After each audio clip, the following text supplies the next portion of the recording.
Magandang araw mga kababayan, magandang araw sambayan ng Pilipino. Kasama niyo po ngayon si Ka Eric sa isa na namang episode ng ating Balita at Talakayan. Mga kababayan, maraming salamat sa patuloy ninyong pagsuporta, pagsubaybay, pag-promote, pag-share, pag-like at pag-campaign na lumaganap pa rin po ang ating Ka Eric Celis YouTube channel at ang ating mga videos sa Balita at Talakayan. Utang na loob ko po yan sa inyo, pati po sa aming programa ni Ma'am Lorraine na Bigwas ng Agila 2.0.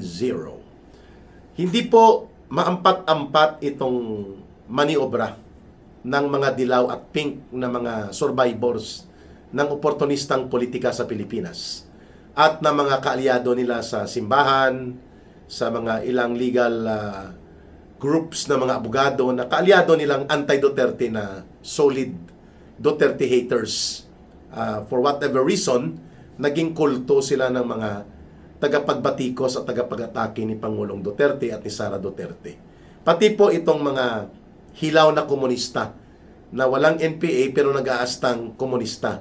Ang grupo nila Hontiveros, nila Boy Ngiwe, no, sa Akbayan. At syempre, ang talagang komunistang teroristang grupo ng CPP, NPA, NDF na mga urban operators nila dito, mga party list nila. Nagsama-sama po ito. Ang pananaw nila na gustong lutuin sa public opinion sa kanilang mind conditioning operations. Ang tawag po dyan, IO, Influence and Information Operations. Dati, ang tawag dyan sa mga lumang practice ay PSYWAR or Psychological Warfare. It's a targeted approach to influence perception and decision. Kaya tinatawag siya dati na PSYWAR or PSYOPS, Psychological Operations. Sa modernong panahon ng pakikipagdigma, pati sa politika, tinatawag po ito na IO, Information Operations and Influence Operations. Para po lutuin ang persepsyon o pananaw ng mga mamamayan sa partikular na mga issue. Isa sa pinag-uusapan at ginagamit nila ngayon sa IO or psychological operations nila ay ang pagsasabi na dahil wala si Senator Bato de la Rosa physically at hindi rin makakadalo si Senator Jinggoy Estrada maliban kung papayagan ng korte sa Sandigan Bayan, 22 lang dapat daw ang computation ng pagkuha sa 2/3. We're talking about the impeachment number of conviction threshold, yung pinakamababa na nire-require ng saligang batas na malinaw ang nakasaad doon sa ating 1987 Constitution, that the impeachable official, in order to be convicted and removed by way of impeachment at the impeachment Senate Impeachment Court, kailangan po 2/3 of all the senators ang magbibigay ng conviction vote para ma-convict at ma-remove siya. So, kung 2/3 ang binagbabatayan at ang nakalagay of all the senators or of all members of the Senate, wala po tayong nakikita na may bakante ngayon sa Senado. Kahit temporaryong nakakulong si Senator Jinggoy Estrada at temporaryong nagtatago si Senator Bato de la Rosa dahil sa pangbabaluktot sa ICC arrest order na to na ginagamit ni Marcos upang ipadukot at ipatapon sa abroad si Senator Bato de la Rosa sa ICC detention center. Even with this kind of situation na kinalalagyan ngayon nila Senator Estrada, Jinggoy, and Senator Bato de la Rosa, there is no declaration of vacancy of their position. Meaning, senador pa rin sila. Tama. Hindi lang sila makakaboto, pero senador sila kaya nakalagay sa saligang batas of all the senators or of all the members of the Senate. Until na mabakante po ang posisyon nila, like may namatay, wag naman sana namatay sa kanila, o di bakante na. Death, paano pa yan pupunta ng Senado at maging senador, patay na. Resignation, which is voluntary. Hindi nag-resign na, paano pa maging senador, ayaw na niya. At number 3, ma-expel. At wala namang na-expel o pinatalsik kagaya kay ginawa nila Marcos at Romualdez kay Congressman Kiko Barsaga sa House of Representatives, no, pinagbutuan nila. So, death, resignation, expulsion. Ang pang-apat, kung assume ng cabinet position sa executive branch. So, i-relinquish mo yun, hindi pwede dual. Senador ka na, at the same time, cabinet secretary, kaya hindi pwede yun. Yan lang po ang mga instances na magkakaroon ng explicit and clear vacancy of office. Right now, wala po ang apat na ito. Yung death, resignation, expulsion by the 2/3 votes of all senators, at yung paglipat sa executive department o nagpa-appoint ka, abogado ka, nagpa-appoint ka bilang justice sa Korte Suprema. Pwede rin po yun. Malilipat ka. So you can no longer assume two different and separate positions all at the same time on the separate branches of the government. Yan po. Walang ganong situation. Pero itong mga kulukoy na dilaw, pink zombies, yung mga hilaw na komunista, yung evil society ng grupong katolikong simbahan ng CBCP, Catholic Bishops Conference of the Philippines, mga abogado nilang tagapagsalita, pati itong kulukoy na si Justice Carpio, ang interpretation nila dapat kung sino lang daw ang makapagboto according to the actual circumstance, ay yun lang dapat ang i-compute mo. So kung 22 ang kanilang computation at itsapwera nila sa computation, sa interpretation nilang grupo na to, na wala na yung dalawa dahil hindi sila physically makakadalo sa deliberation, sa proseso at botohan sa Senate Impeachment Court, 2/3 of 22, 14. So may 13 sila ngayon, isa na lang ang kanilang iba-blackmail at ang kanilang pipilit-pitin at lulupigin na lumipat. Yun ang formula nila. Pero hindi mo na kailangan kasi ng Korte Suprema na interpretation sana kung malinaw ang nakasaad sa saligang batas. Ano ba nakasaad sa 1987 Constitution? The highest law so far ng ating bansa sa kasalukuyan is the 1987 Constitution. Lahat ng batas at umiiral na batas dapat sumasang-ayon, naaayon at nakapasok sa framework, sa guidance and guidelines ng 1987 Constitution. Ang nakalagay po doon sa artikulo patungkol sa Senado at impeachment, that the conviction of an impeachable official at the Senate Impeachment Court must require at least a minimum of 2/3 of all the senators. Si Senator Bato de la Rosa ba? Senador hindi. Senador pa rin unless there will be 4 instances. Resignation, death, expulsion, or talagang siya ay lumipat na on a separate branch, relinquishing his Senate position. So, senador pa rin siya kahit nagtatago sa temporaryo. Yes. Si Senador Jinggoy Estrada ba senador pa rin? Until sa term nila sa 2028. Yes. Si Jinggoy yata 2028. Si Senator Bato is 2031. Meaning to say, mga kababayan, there is no vacancy right now na valid as per definition of the 1987 Constitution. So, paano maging 22 yan? Kay senador pa si Bato de la Rosa. Senador din po si Jinggoy Estrada. Wala yung 4 na circumstances na sila ay hindi na pwedeng bilangin bilang senador. Ang nakalagay sa saligang batas, very elementary po. Ang interpretation noon, you don't need a Supreme Court to rule about that. That there must be a 2/3 of all the senators or of all members of the Senate. Di ba?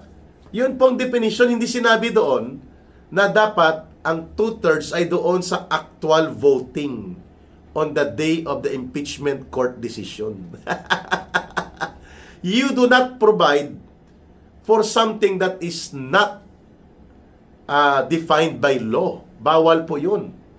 Itong si Luistro, ang chief prosecutor ni Marcos at Romualdez laban sa kay Vice President Sara Duterte, persecutor ito, abogado din pero binabaluktot niya ang interpretasyon ng batas. So as ang mga grupo nila sa Dilaw at Pink. Sumali pa itong kababayan ko na si Franklin Drilon. Dapat daw, yung actual na pwedeng pilitin ng coercive power of the Senate na bumoto at mag-attend, yun lang ang bibilangin. Saan niya kinuha yun? Wala yun sa konstitusyon. Bartap not siya ang kulukoy na yan. Kaya hindi yan sila magkasundo. ng kababayan ko rin, mag-classmate sila dati sa college, pati sa College of Law, ni Senator Miriam Defensor Santiago. What is not provided or what is not defined by law, you do not provide for that. Hindi abogado si Ka Eric, pero sigurado ako dyan, bawal yan. Kung hindi nakasaad sa batas, bakit ka maglalagay niyan? Ang nakalagay lang sa saligang batas, the highest law of the land, is 2/3 at least of all the senators or of all members of the Senate. Si Senator Bato de la Rosa is member of the Senate until 2031. Senador po siya. Si Senator Jingoy Estrada is member of the Senate until 2028. Senador pa rin siya. So sino ang nagdeklara na hindi sila pwede bilangin as doon sa dinidefine na 2/3? So itong si Luistro, ito po ay itinuturo ng maraming testigo na hari o reyna ng Maleta Group. Alam nyo na pag na Maleta, di ba? Alam na, pag Maleta Group, pati cat's eye, yung mga signages o yung mga gadget na inilalagay sa mga kalsada, pinatulan ito sa kanyang distrito.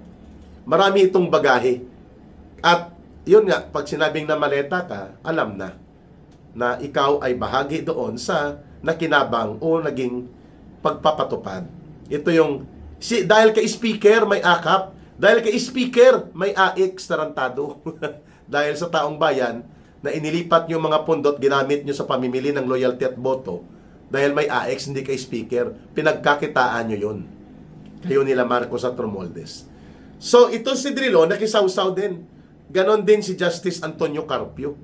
My goodness, kapag pala ikaw ay nalululong sa isang alakulto na pananaw ng pagkagalit sa kalaban sa politika, the way they are treating the Duterte political camp, itong sila Drilon, itong sila Carpio, itong grupo ng mga dilaw, pink zombies, Dilima, Pangilinan, and ngayon, dati ang kanilang kinamumuhian, si Marcos, o ngayon dahil nakinabang sila ng todo sa ilalim ng administrasyon ni Marcos na Maleta, pati mga pari at pati ang simbahan, at marami pa pati sa media, wala na yung pagiging anak ng diktador, anak ng magnanakaw, sinungaling, walang kwenta. Lahat na yung propaganda nila kay Marcos Jr.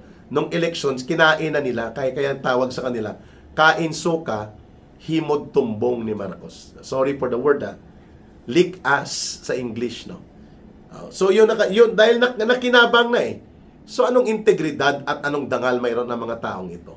Ang nakalagay doon, of all the senators, 2/3 ang i-compute mo, of all the members of the Senate. Pag sinabing member ka ng Senate, senador ka, elected ka for at least 6-year term. So therefore, until andyan ang apat na mga kalagayan, isa dyan ay mangyari, pwede ka nang hindi maging senador. Death, kamatayan. Resignation, voluntary yan. Expulsion, dapat nagbutuhan sila, expelled na yan si Bato, expelled na yan si Jinggoy, wala man. And fourth, ikaw ay lumipat ng pagiging cabinet secretary or pagiging justice. Hindi ka na magsenador. Lipat ka na sa branch of government. Yun, bakante na yung posisyon mo. Hindi ka na member of the Senate. Pero sa kasalukuyan, walang ganong sitwasyon ang umiiral para sabihin nila Drilon, nila Carpio, nila Dilima, nila Luistro, itong mga kulto ng Dilaw Pink at mga kabalahibo nila na mga kontra Duterte sa Gadsarin, rabid, anti-Duterte. Yun lang ang nag-unite sa kanila Bahala nang mawasak ang bansa, bahala nang manatili ang magnanakaw at mga mandarambong, bahala na kung si Marcos at si Romualdez ay patuloy na binubulok ang gobyernong lipunan at tinatapakan ng demokrasya at mga institusyon nito, basta wag lang makabalik ang mga Duterte sa kapangyarihan. Diba? Ganon kabulok, ganon kababa, at ganon kabaluktot ang kanilang mga ginagamit na reasoning sa kanilang pambabaluktot sa tinatawag na public opinion manipulation. Mantakin mo, nakalagay of all the senators, of all the members of the Senate, i-exclude nila si Senator Bato de la Rosa at si Senator Jingoy Estrada. Ang term ni Senator Bato, 2031 pa matatapos.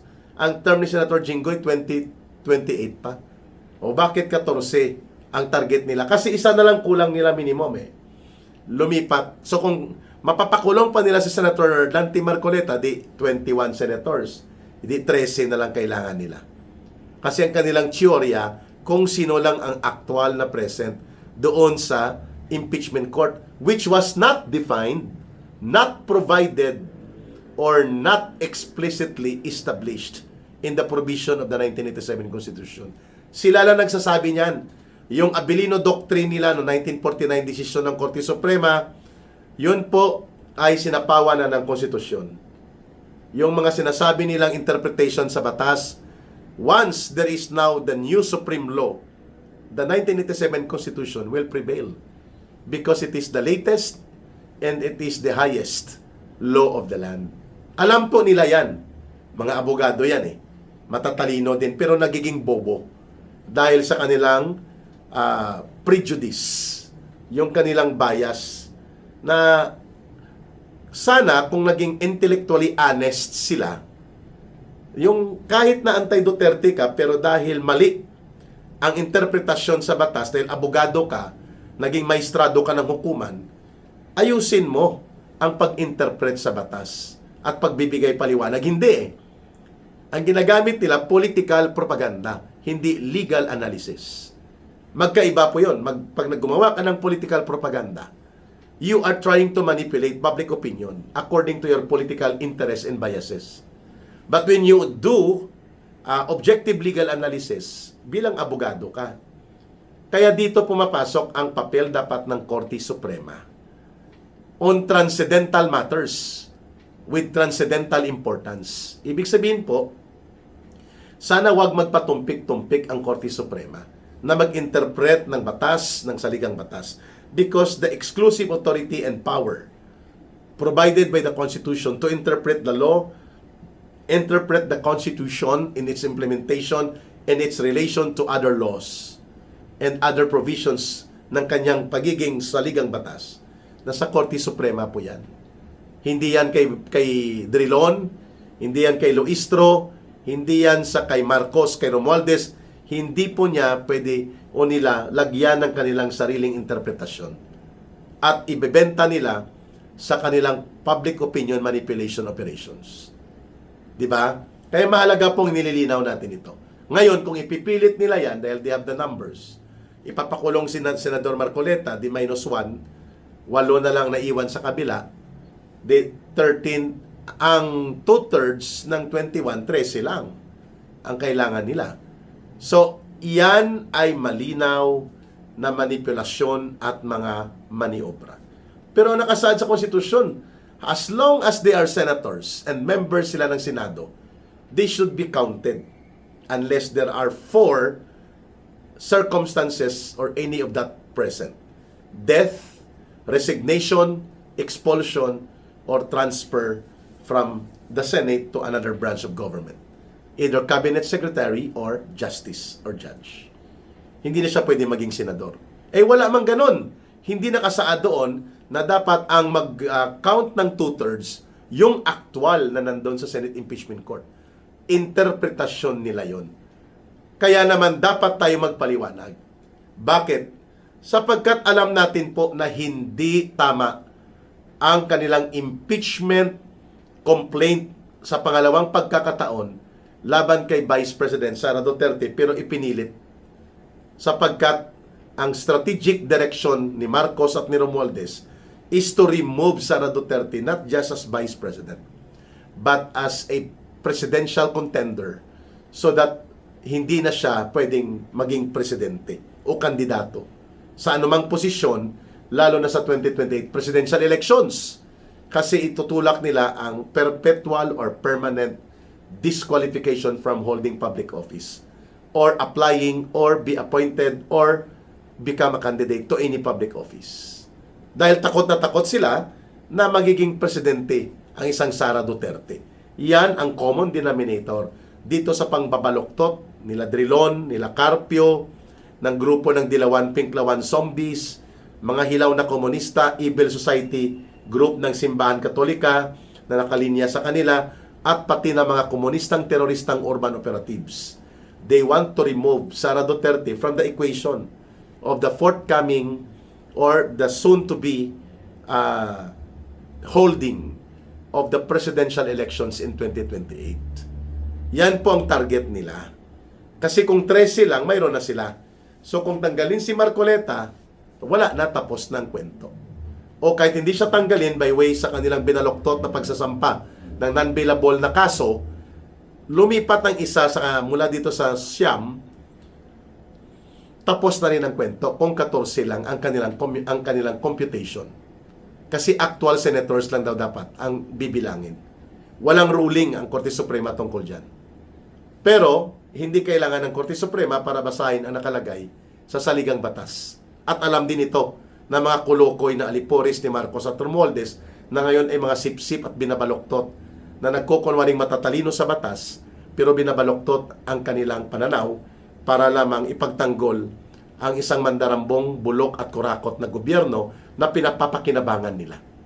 At para madurog at mapigilan ang muling pananumbalik at pag-angat ng Duterte leadership sa ating gobyerno sa katauhan ni Vice President Sara Duterte. Pero, nakalimutan nila, taong bayan pa rin po ang magdedesisyon nito sakaling ipipilit nila ang pangbabaloktot at puwersahan na pagbaloktot sa batas para tanggalin ng hindi makatarungan at puno ng kaabusuhan at kabuktutan na gawa ang Vice President. Taong bayan po maghuhusga kung papayagan yan sakaling magtahi-tahimik pa rin at mag-aalangan ang Korte Suprema na manindigan. Maraming salamat sa pagsubaybay at pagtangkilik ninyo sa Ka-Eric Celis YouTube channel. Utang na loob ko po sa inyo at ng aking pamilya ang pagsuporta ninyo. And please don't forget ang ating GCash line na tinatanong nyo palagi for line of support sa ating Bangon Sambayanan People's Movement. 0916-308-7710. Uulitin ko po 0916-308-7710. Rohilda Celis GCash line. 1 peso, 2 pesos, 3 pesos, 5 pesos will do. As long as it is heartily donated for voluntary work ng Bangon Sambayanan, we will be in fellowship for prayer and thanksgiving para sa inyo. Salamat. Mahalin po natin ang bansang Pilipinas. Walang ibang magmamahal nito, kundi tayo ring mga Pilipino. Para sa Diyos at sa Pilipinas nating mahal. May God bless everyone. May Allah will be with those who are Muslim brothers and sisters. Maraming salamat muli. Bye for now. Ito po, si Ka-Eric